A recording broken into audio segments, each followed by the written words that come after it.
Welcome back to Longbox Diving, where we explore comics and story arcs pulled from the Longbox. And it is time to do another comic book story arc review. And we're going through X-Men Legacy right now.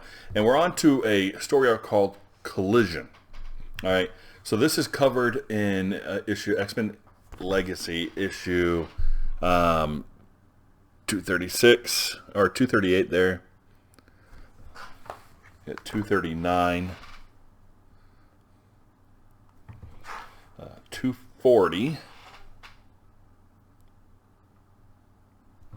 and 241. All right, so it's written by Mike Carey. The art is being done by Clayman, which Clayman did the Batman stuff with Tom King. Clayman's art is fantastic. He did the whole Wally West thing too. He's got some, Clayman's art is like top notch. I love that guy's art. And Lineal Francis Yu did the covers, and the covers are pretty cool too. They're a little bit different. They're kind of like a sketches, like it's like a charcoal sketch over the top of something. It's kind of weird, but kind of cool. So what we have here is a kind of a side quest going on inside of the X-Men universe, and we kind of start out with this place called the Corridor. It's not really in our time and space. It's this big, massive castle-type building, futuristic building that's out there. And this young girl in there, her name is Lux, and she is looks like she's trapped. Then we flip to the X-Men. So we have a team, Anoli, which is like the lizard boy, Victor Bordowski. But he's like a lizard boy. He's got like a little scaly arm. He's like really strong with this arm, but not the other arm, something like that. Then you have a girl named Lonnie Ryan, a.k.a. Loa. Now, her power specifically is to be able to phase through things, and when she does, they kind of turn to dust. She's got to be really careful with that one. And then we have Paras Gavaskar Andra. He gets like this mystical armor around him. And then you have Rogue, and you have Magneto. Now, Magneto and Rogue are kind of going to... There's some magnetic inflections or something going on in this part of India. The rest are going because Indra's brother is sick and he's dying, so they're going to visit his family. He doesn't really go back very often. He doesn't really like to go to his family, apparently. And Rogue kind of in here also has a little subplot where she's working with a guy named Julian who's got both his hands chopped off, but he's also he has telekinesis. So I think that plays into some further stories later on. So, and then, so we're back at Indra. Now, Indra's parents, his dad's like, this is old school India type stuff going on. There's arranged weddings. There's, you honor your parents. The class systems here. He's really kind of rich, and his brother is supposed to get married and now can't get married. So it's basically, it's now you, but you are now going to have to marry this girl because dad made an agreement and you have to stay here and get married to a girl you've never met, and you don't have a choice. Granted, that's kind of sad, but hey, it is what it is. Now, the dude's actually, honestly, she looks kind of beautiful, so he's not doing too bad. So over on the other side, we have the Corridor, and we have Lux is there, and Lux is able to control light, and they want to use her in a machine of some sort to power. She's like one of the chosen, I think they call it. So the team goes out into the city. And they want to test, they want to check this magnetic thing, and then like lightning starts shooting everywhere. Lux comes out of nowhere, just shows up, boom, here she is. And then Sentinels, like Sentinels. Now this is the Magneto and Rogue, yeah, not the B team, they're kind of the A team, but the rest of that is kind of like the B team. They're like the New Mutants. And now they actually, in carry over to issue 239, they actually handle themselves fairly well. Noli like punches one, like almost knocks it out, knocks a hole in it. That was very cool. Loa kind of phases through one, and the head kind of just dissolves. Very cool stuff. So they find this young lady, Lux. They bring her back to Anari's palace house thing, and she can control light. So she's kind of messing with stuff, right? So she's making some light things that she shouldn't, and confusing people, and this and that. But we see back in the common corridor, the group that wanted to use her in the machine is going to come after her. You know they're going to come after her. It's just the way it is. So we end up with a little fight because she's, this Lux is messing around with stuff and doing things she's not supposed to. She kind of explains to Magneto what's going on, where I'm from, where this magnetic stuff is going on.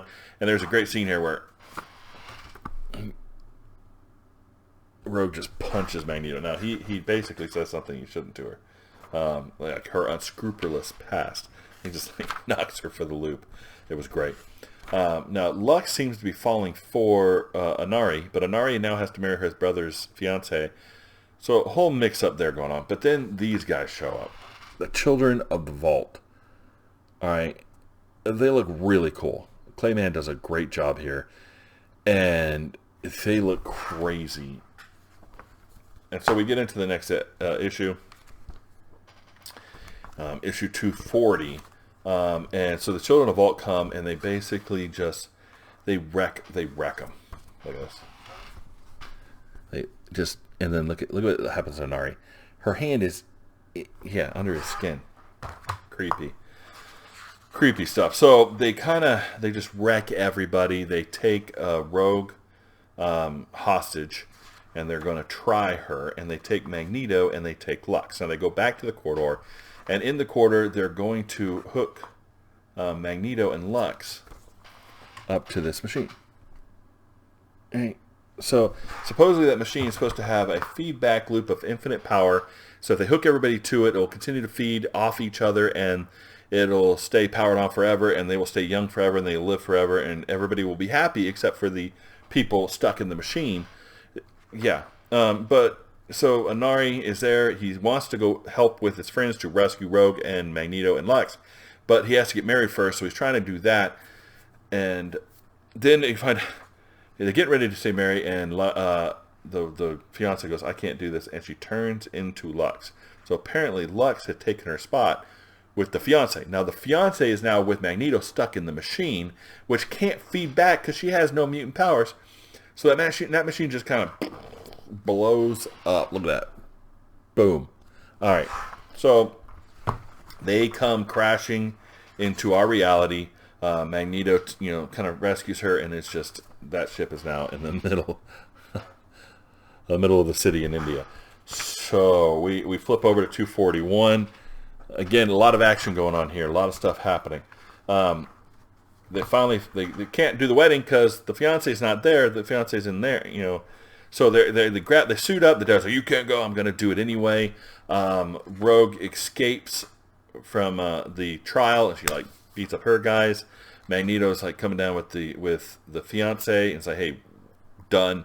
And it is an all-on fight, right? So they've got a bunch of their people. They're just huge fight going on.